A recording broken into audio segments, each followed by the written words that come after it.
नमस्कार, आप देख रहे हैं किसान इंडिया और मैं हूं आपके साथ पारुल यादव। भारतीय मौसम विज्ञान विभाग की ओर से अगले 24 घंटों को लेकर मौसम अपडेट जारी किया गया है। आईएमडी ने कहीं घने से बहुत घना कोहरा छाए रहने तो कहीं पर शीतलहर का प्रकोप रहने की संभावना जताई है। दिल्ली एनसीआर में भी घने कोहरे का अलर्ट जारी है। ऐसे में मौसम expert doctor S N Pandey ji से जानते हैं कि आने वाले 24 घंटों में मौसम का क्या हाल रहने वाला है। इस समय पूरे देश का 99% क्षेत्र शुष्क है, लेकिन हमारी भूमध्य रेखा पर अब कुछ हलचल चालू हुई है, जिसकी वजह से अंडमान निकोबार द्वीप समूह में अगले 24 से 48 घंटे में हल्की बारिश की संभावना है और तमिलनाडु के तटों पर भी कहीं कहीं बूंदाबांदी हो सकती है।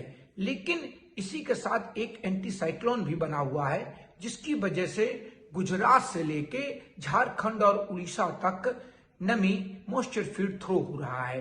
इस मॉइस्चर फील्ड की वजह से ऊंचे बादलों की आवाजाही बनी रहेगी नीचे दक्षिण भारत और गुजरात के नीचे के इलाकों में, लेकिन बारिश की संभावना बहुत अधिक कहीं नहीं है और बहुत कम भी बारिश की संभावना नहीं है। ये स्थितियां भी 24 से 48 घंटे तक बनी रहेंगी।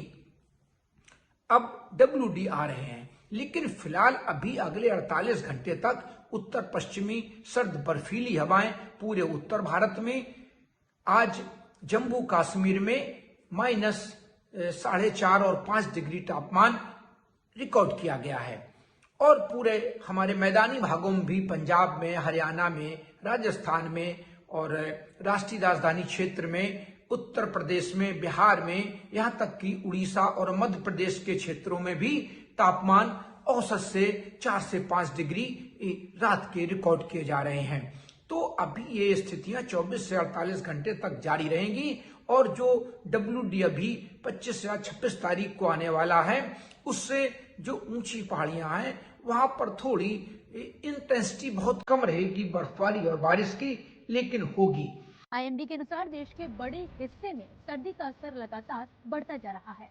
उत्तर प्रदेश, हरियाणा, चंडीगढ़ और पंजाब में 31 दिसंबर तक रात और सुबह के समय बहुत घना कोहरा छाए रहने की संभावना है। हिमाचल प्रदेश और उत्तराखंड में 29 दिसंबर तक, जबकि जम्मू संभाग के अलग अलग इलाकों में 27 दिसंबर तक घने कोहरे की स्थिति बनी रह सकती है। मौसम विभाग ने बताया कि बिहार, उड़ीसा और पूर्वोत्तर असम के कुछ हिस्सों में 29 दिसंबर तक, पश्चिम बंगाल और पूर्वी मध्य प्रदेश में 26 दिसंबर और पूर्वोत्तर भारत के कई इलाकों में भी 26 दिसंबर तक रात और सुबह के समय घना कोहरा छाने की संभावना है। वहीं बिहार की बात करें तो यहाँ पर 26 से 28 दिसंबर के बीच कोहरे का असर बहुत ज्यादा रहने के आसार हैं।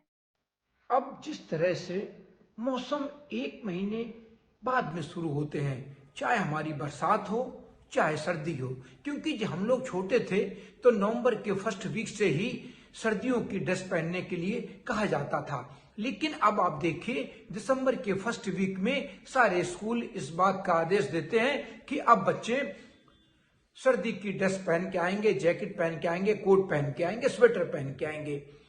इसी तरह अब देखिए जो हमारे WD थे, कभी WD दिसंबर के फर्स्ट वीक से ही सशक्त और मजबूत WD आते थे, जिनका प्रभाव पहाड़ों से लेकर हमारे उत्तर भारत के मैदानी इलाकों में, बिहार, बंगाल तक पड़ता था।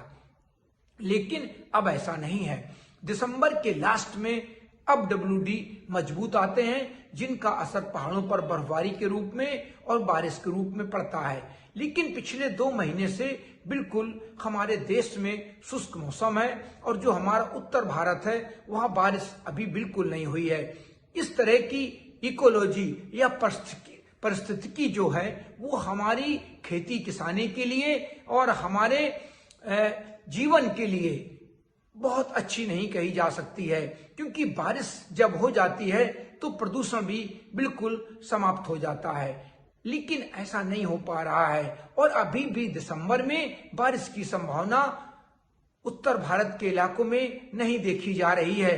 लेकिन जिस तरह से मॉइस्चर फील्ड जब थ्रो हो जाता है, वो कहीं से भी हो, चाहे WD की वजह से हो या हमारे दोनों किनारों से हो, तो बादल आते हैं, ऊंचे बादल होते हैं और दिन में सुबह शाम का कोहरा बढ़ जाता है, प्रदूषण बढ़ जाता है, क्योंकि इसमें जो टेम्परेचर इन्वर्जन हो जाता है उसकी वजह से जो पृथ्वी के नीचे है तो सारे प्रदूषक और सारे जितने भी प्रदूषण होता है वो इकट्ठा हो जाता है, ग्रीन हाउस गैसेज इकट्ठी हो जाती हैं और ये ऊपर हमारे एटमॉस्फेयर में ब्रॉडकास्ट नहीं हो पाती हैं, जिसकी वजह से काफी दिक्कतें आती हैं और EQI 300, 400, 500 कहीं कहीं तो 700 तक EQI पहुंच जाता है।